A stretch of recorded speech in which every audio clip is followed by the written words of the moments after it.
I think in the 80s was the peak of the really strong regional shows. And the 2000 wasn't a great decade anyway. I think it was a down decade. And then now we're coming out of it to where I really get a kick out of going to shows now.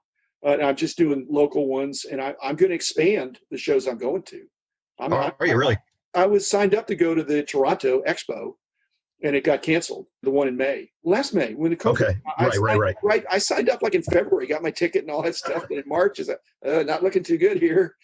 Even next May could be in jeopardy. That's why I was asking. I was wondering, at first I thought you said they were canceling the May already, and I was thinking, I hope not. I don't think so, but I think they're concerned because this vaccine rollout, I think, is not going to be uneventful.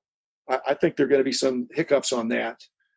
And even if it does go smooth, it just takes time. Yeah. It was funny you mentioned having different point of views. I listened to your review of the last Allen show, and I had a almost completely different feeling than you did. I was uncomfortable almost the whole time. I felt as though it was too crowded, that I couldn't get through aisles, not from a collecting standpoint, from a COVID standpoint. And maybe I'm just a little more sensitive because of my situation. Yeah. You know, when you have to turn sideways to get through an aisle, I even though everybody had masks on, I left sooner than I would have in any other situation. I hear you. Basically, the aisles were narrower than they had been 3 months before because he packed in a lot more tables. Right. And he had a much bigger crowd. And that was another observation that you had not mentioned at the show is the celebrity aspect of the show. And I don't know if you're aware of it, but there were like famous YouTubers and famous DJs. Yeah. There were people that flew in from Hollywood that were filming TikTok videos at that show. Yeah. When there were people there in disguise that you may not have known were there. And we're talking about a hotel show in Dallas. In Plano. Yeah. You're right. No, I was aware of that, but I really didn't know how to talk about that. Yeah, right. I barely do. I don't live in that world, but minding my own business and trying to stay out of the aisles. Like you said, I just camped out for the most part. I visited with a few people, but I mainly was camped out. If you're walking the aisles, that's probably, I won't say toxic, but you're more at risk if you're circulating around and getting a little bit of breath from everybody, even if it's exhaust from the right. And that's kind of my style. So yeah, I saw some of those people making videos, and I took some pictures, and I had to bring them home to ask my kids, do you know who this is? Oh yeah, that's she does blah blah blah blah. Yeah, she's got 1.8 million followers. I saw the shift. I saw the past and I saw the future right there in the room. Yeah, it was really interesting. It could have been the biggest show of the year in the world. What else can you compare it with? No national. Unless there was a Chicago thing in early March or something. Usually not big shows in January, and you're probably right. I hadn't thought of it that way. And that's why people came, because it's that or nothing. They're starving. And the hobby was exploding underneath them. And like you did mention, sending people there from Burbank and other people there from other companies coming here as if it was somewhere that they had to be. Yeah. Then Kit Young, I think, maybe one of his guys came, but I didn't see Rob or Nacho. I didn't see any, and I messaged Kit before that when I saw him on the list. I was like, is this Kit the person or Kit the company? And he laughed. Oh, for his Southwest buying trip?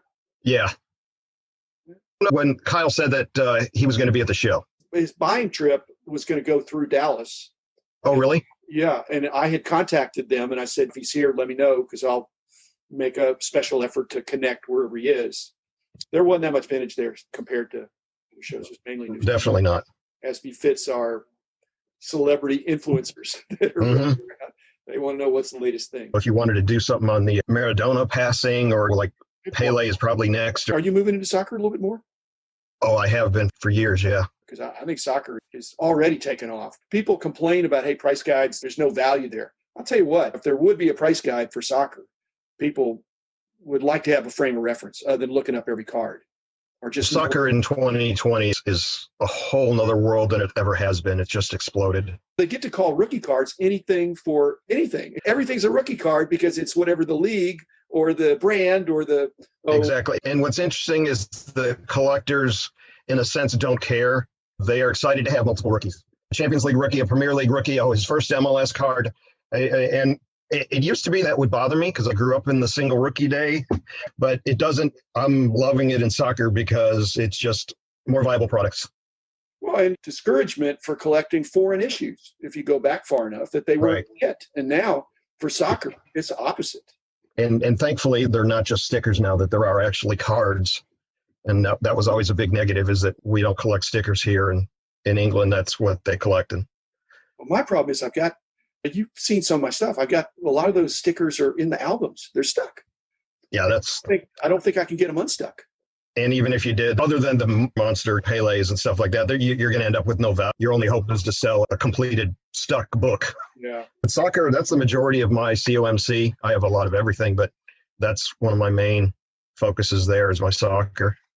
I haven't done soccer yet. When I put stuff on a COMC, I take a group at a time. I put some wrestling stuff on there because I thought it's not doing anything for me. And I put some boxing stuff in there, and I put a little bit of golf, but I haven't done soccer yet. I've got to check and see what's there, because some of the stuff is super cheap and some of the stuff is outrageous prices. I'm thinking you can send stuff that has never been there before, and then you're really clueless. And if you don't know it from other sites or other sales, it could cost you more time. Well, that's what I'm talking about, like a printed price guide. If there was something there that would give me a guideline, and I know how to do that. I've done that for every other sport, but it's a lot of work. And people think, oh, you just look them up. When you don't know what you have, it takes a lot of time to look them up, because it's the player, it's the year, it's the set, it's the league. Yeah, because now you got the same brand names in different leagues of the same year. So you could have a 1920 Topps Chrome rookie, but then he has the same 1920 Topps Chrome Bundesliga, Topps Chrome Champions League, two different leagues, two different uniforms. And then in a World Cup year, then you get the Panini.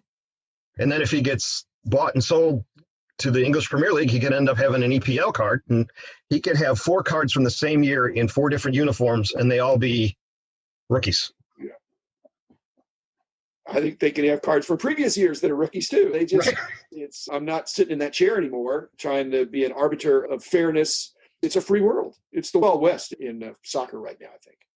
Yeah. So there's a lot of enthusiasm, a lot of passion, and a lot of money chasing. So that's good. Yeah. It's always better to have movement than no movement. You're smart. People that aren't smart don't want that because they're going to, but you're smart. You know that there's a superstar orientation and the scarcity, that at some point supply matters. And I believe that the supply is getting ridiculous, and that the prices for the current supply. So it used to be that I would pick my investments or pick my long-term situations.